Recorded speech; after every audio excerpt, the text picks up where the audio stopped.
I don't know if Jeffrey Lurie wanted him to draft a quarterback, the owner, who Carson Wentz, what you hear is Carson Wentz, Lurie on very good terms. And maybe that has Doug Pederson a little shook.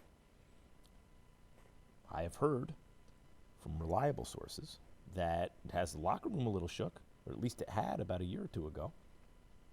They thought Carson Wentz has a lot of power in that franchise, which is why he stands up at post-game pressers and says, this is the way we do things around here. Damn, Carson. The way we do things around here is mess everything up all the time?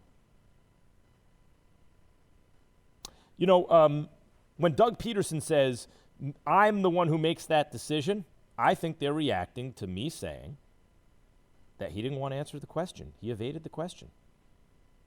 Does he have the autonomy to sit Carson Wentz? He said he didn't answer. And I brought that up on this show and on First Take. And now he gets in front of the camera and say he can make that call. But when they ask him if he's going to make it, he starts to hedge.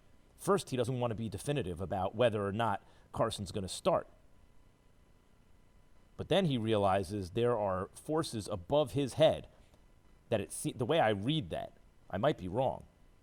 Because I've spoken to some people, but I have not heard what I'm going to tell you right now. This is just my conjecture. I think he has been put in a position where he has to answer questions and take responsibility for his decisions. But at the same time, either he has been explicitly told or he does not believe that, in fact, he has the autonomy to make those decisions, Pederson. Or that maybe his job is tied to Carson Wentz's job. Something like that. Because you heard it. You want to hear that again? Play that sound again. Listen, first of all, just remember, when he was asked point blank if he had autonomy to bench Carson Wentz the other day, he didn't answer. And I blew that up, said no. He didn't answer the question. That means no. That's what that means. He does not have the autonomy.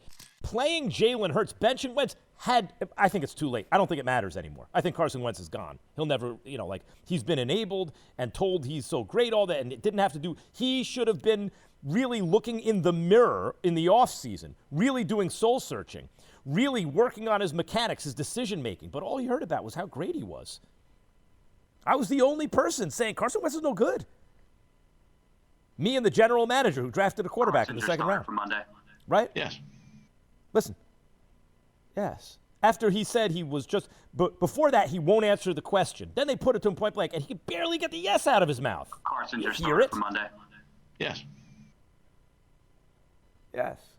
Yes. He's trying to eat the, yes, as soon as it gets out of his mouth, he wishes it could be, he's trying to eat it again.